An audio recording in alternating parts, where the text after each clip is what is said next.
Hi friends, this is Zareen and once again, welcome back to English Learners Learn Easily. By viewing our earlier clips, a few most famous villains, and from there you must be getting some idea all about who are called villains. Villains also play an important part of the play as much as the hero does. Just like without villains, a movie has no spices, and due to non-spicy, a movie does not run properly or does not get that much views. Therefore, the viewers does not like to watch it. That same thing happens in plays as well. We all had an idea about villains to some extent.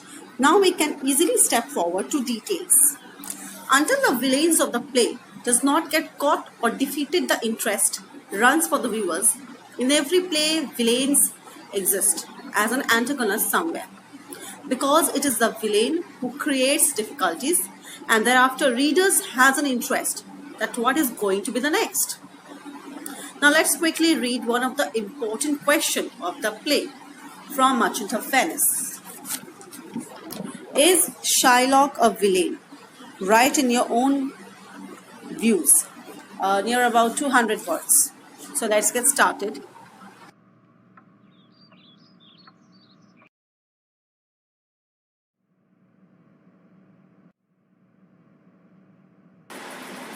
Today we are going to discuss about The Merchant of Venice, which has been written by William Shakespeare.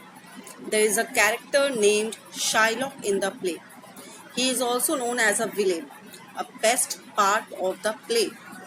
Now let's quickly check out who are called villains at first. We must know it at first who are called villains. Do you know this? In the play, Shylock is a Jew who lends money. He is also called as a moneylender to his Christian rival named Antonio, setting the security at a pound of Antonio's flesh. When a bankrupt Antonio defaults on the loan, Shylock demands the pound of flesh. This decision is filled up by his sense of revenge because Antonio has previously insulted him. Antonio had physically assaulted and spat on him in Rialto many times. Now, due to which he inflicted massive financial losses on him, Shylock's daughter Jessica falls in love with Antonio's friend Lorenzo and she converts herself to Christianity.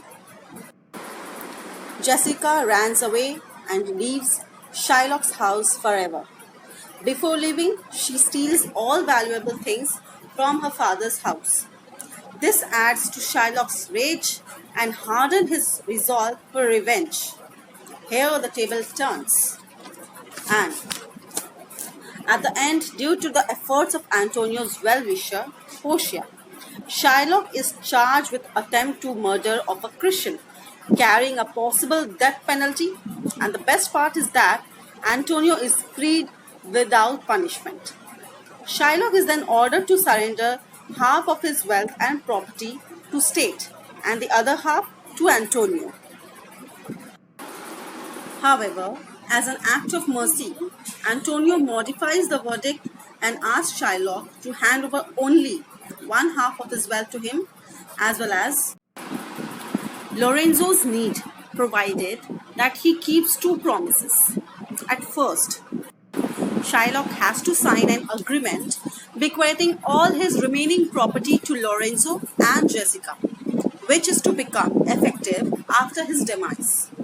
And secondly, he is to immediately convert to Christianity.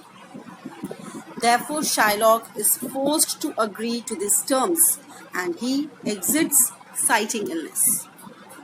That's it. Whatever the question is going to come regarding Shylock, you can write this answer and you can get the marks which you want. Hey viewers, thank you for watching my channel and please like, share and subscribe it.